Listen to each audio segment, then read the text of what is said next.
Di dalam melembutkan hati wabil khusus menyambut bulan suci Ramadan ini, setidaknya saya ingin menyampaikan 3 poin saja. Yang pertama adalah zikir sama Allah Subhanahu wa taala. Di dalam surat Thaha ayat 124, kata Allah di dalam Al-Qur'an, "Wa man a'rada an zikri fa inna lahu ma'isyatan donka wa nahsuruhu yaumal qiyamati a'ma." Siapa saja orang yang hidup di alam dunia ini, dia tinggalkan zikir kepada Allah, maka dia akan diberikan kehidupan yang sempit.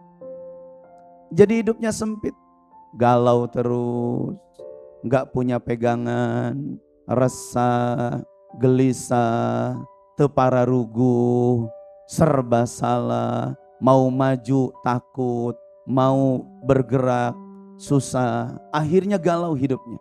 Itu salah satu terapis terbaik untuk melembutkan hati kita.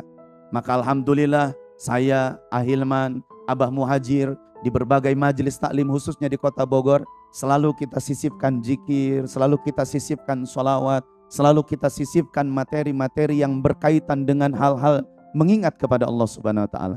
Mudah-mudahan dengan metode itu masyarakat, jamaah, teman-teman, semua kita yang bicara pun disadarkan oleh Allah Subhanahu wa taala menjadi hamba-hamba yang senantiasa zikir sama Allah Subhanahu wa taala. Amin ya rabbal alamin. Yang kedua, salah satu terapis untuk melembutkan hati adalah bergaullah dengan orang-orang soleh. Maka beruntung Bapak Ibu, Akang Teteh, teman-teman semua, kita duduk di sini bukan tanpa alasan. Banyak orang yang sekarang lagi malam mingguan, betul? Ada istilah orang dulu, malam minggu. Naon laguna teh? Zaman baheula, nu tahir 80-an mah ingatnya. Malam minggu, malam yang panjang. Terus, ternyata rahonya mah gini kan? Ada, oh ini sepuh ya. Ini 70-an kayaknya ya. Itu kan ada nyanyiannya, malam minggu dipakai untuk malam yang panjang untuk pacaran. Tapi subhanallah, tanpa kita sadari, dan memang ini adalah takdir Allah. Kullu yajri 'alal maqadir. Semua itu berjalan sesuai takdirnya Allah. Kita duduk di sini, Allah yang mentakdirkan. Kita bisa berjalan ke majelis ini, Allah yang takdirkan. Maka la haula wala quwata illa billah.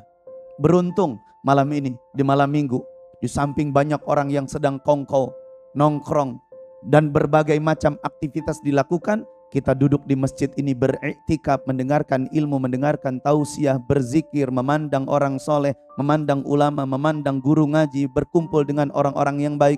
Lastu solihan walakin uhibbus solihin. Walaupun kita bukan orang soleh, walaupun kita belum jadi orang baik, tapi minimal ketika kita berkumpul dengan mereka orang-orang baik, kita berharap, ya Allah, mudah-mudahan kebaikan mereka mampu merekrut kita masuk ke dalam kebaikannya. Amin ya rabbal alamin. Akang Teteh, teman-teman yang saya cintai, maka yuk bismillah, perbanyaklah kita bergaul dengan orang-orang yang soleh.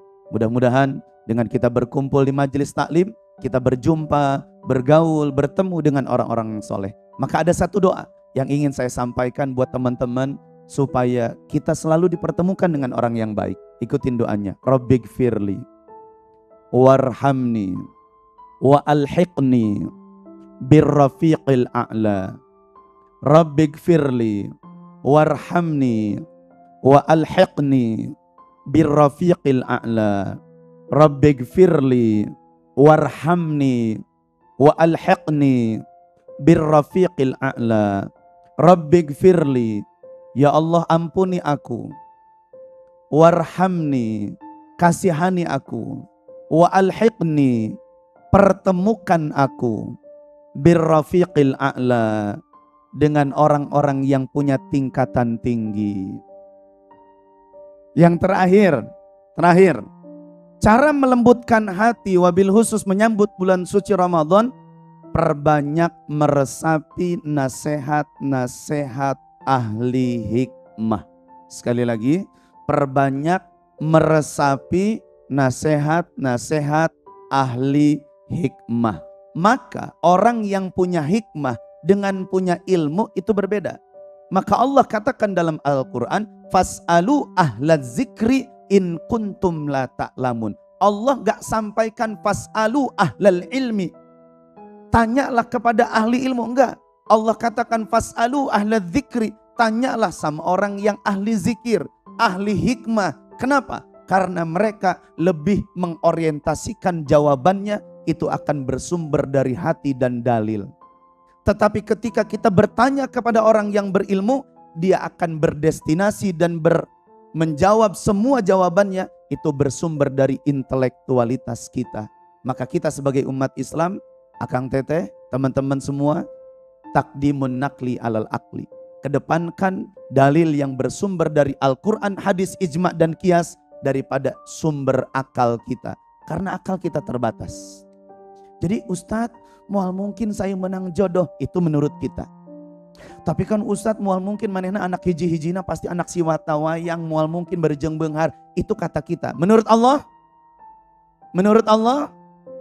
Pasti bisa. Innama amruhu idza arada syai'an ay yaqula lahu kun. Yakin kita. Nabi Musa bisa membelah lautan dengan tongkat. Masuk akal tidak? Tidak masuk akal. Nabi Ibrahim dibakar tidak hangus tubuhnya. Masuk akal tidak? Siti Maryam melahirkan Nabi Isa tanpa suami. Masuk akal tidak? Sok kedokteran mana yang bisa menentukan bagaimana proses embriologi sel laki-laki dengan sel perempuan tidak dijumpakan, dia akan menghasilkan keturunan? Gak mungkin.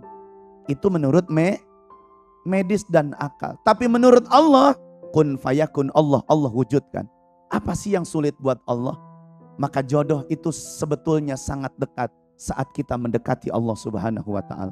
Rizki itu sangat dekat saat kita dekat dengan Allah Subhanahu wa ta'ala. Maka yuk bismillah, momentum malam ini adalah momentum terbaik buat kita untuk taqarrub ilallah, mendekatkan diri kepada Allah dengan syahrul ibadah, syahrul Ramadan, syahrul Quran. Sama-sama kita upgrade niat, kita upgrade diri kita untuk menjadi hamba-hamba terbaik di bulan Ramadan. Insya Allah. Itu saja yang bisa saya sampaikan. Mudah-mudahan manfaat dan barokah.